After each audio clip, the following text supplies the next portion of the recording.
Hello everyone, welcome to my channel. I am Sunaina Sharma. तो हम last video से हमने ह्यूमन फिजियोलॉजी स्टार्ट की थी और इस चैप्टर के हमने 2 पार्ट कंप्लीट कर लिए हैं और तीसरे पार्ट में आज हमारा चैप्टर है जो कंप्लीट हो जाएगा। तो देखते हैं पाचित उत्पादों का अवशोषण। अवशोषण वह प्रक्रिया है जिसमें पाचन से प्राप्त उत्पाद यांत्रिकी म्यूकोसा से निकलकर रक्त या लसिका में प्रवेश करते हैं। यह निष्क्रिय, सक्रिय अथवा सुसाद्य परिवहन क्रियाविधि द्वारा संपादित होते हैं। ग्लूकोज, अमीनो अम्ल, क्लोराइड, आयन आदि को थोड़ी मात्रा में सरल विसरण प्रक्रिया द्वारा रक्त में पहुंचा दिया जाता है। ये विसरण, सरल विसरण, सुसाद्य विसरण, ये आपका एक चैप्टर है प्लांट फिजियोलॉजी के अंदर।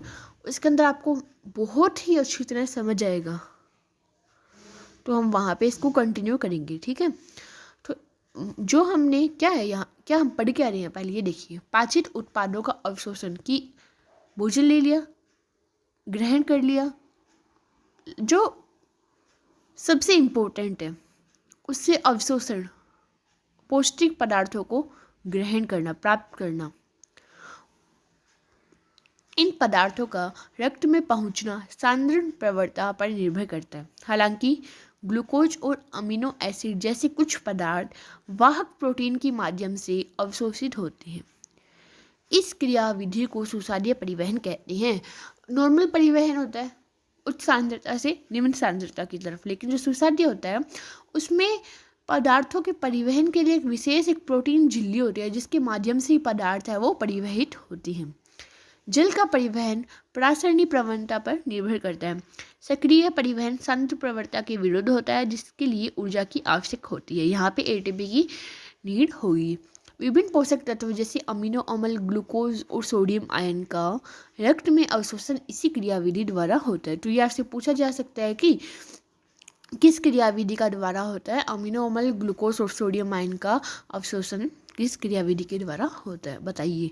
वसा अम्ल और ग्लिसरॉल अविलीय होने के कारण रक्त में अवशोषित नहीं हो पाते हैं। सर्वप्रथम वे विलेय सूक्ष्म बूंदों से संविष्ट होकर आंतरिक म्यूकोसा में चले जाते हैं जिन्हें मिसेल कहते हैं। मिसेल किसे कहते हैं, ये आपका क्वेश्चन आया हुआ है पिछली बार एनुअल एग्जाम में। ये यहाँ प्रोटीन आश्रित सूक्ष्म वसा गोलिक में पुनः संचित होकर अंकुरों की लसिका वाहिनियों में चले जाती है। ये लसिका वाहिनी अंतः अवशोषित पदार्थों को रक्त प्रवाह में छोड़ देती है। पदार्थों का अवशोषण आहार नाल के विभिन्न भाग जैसे मुख, आमाशय, छोटे आंत और बड़े आंत में होता है, परंतु सबसे अधिक अवशोषण कहाँ होता है? छोटे आंत में। भोजन का सबसे अधिक अवशोषण कहाँ होता है? तो आप लिखेंगे छोटे आंत में। अवशोषण सारांश, अवशोषण स्थल और पदार्थ है।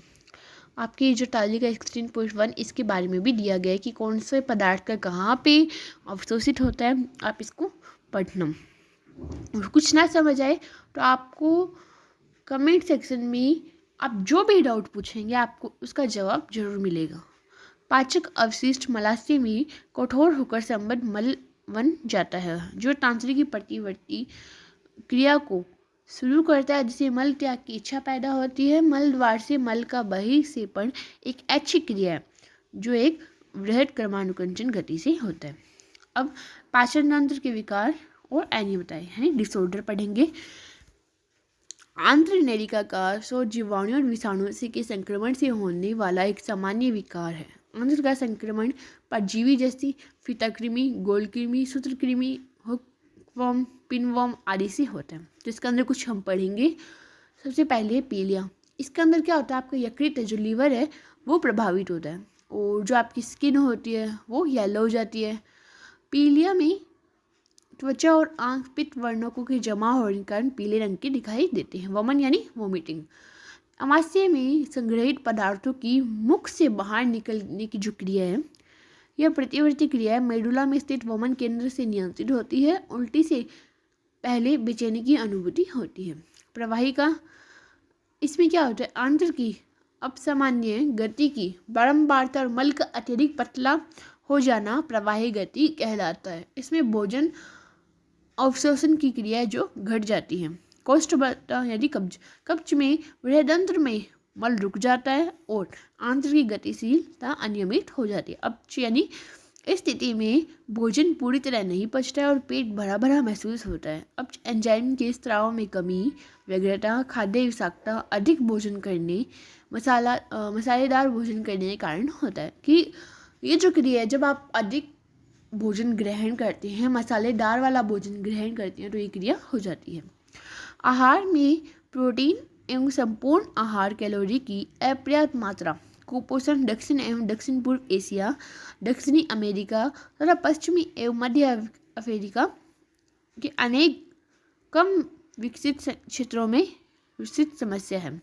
सूखा, अकाल और राजनीतिक उथल पुथल के कारण जो जनसंख्या का एक विशाल हिस्सा प्रोटीन ऊर्जा कुपोषण से प्रभावित हो सकता है। बांग्लादेश में मुक्ति युद्ध तथा 80 के दशक में इथियोपिया में भयंकर सूखे के कारण ऐसा हो चुका है।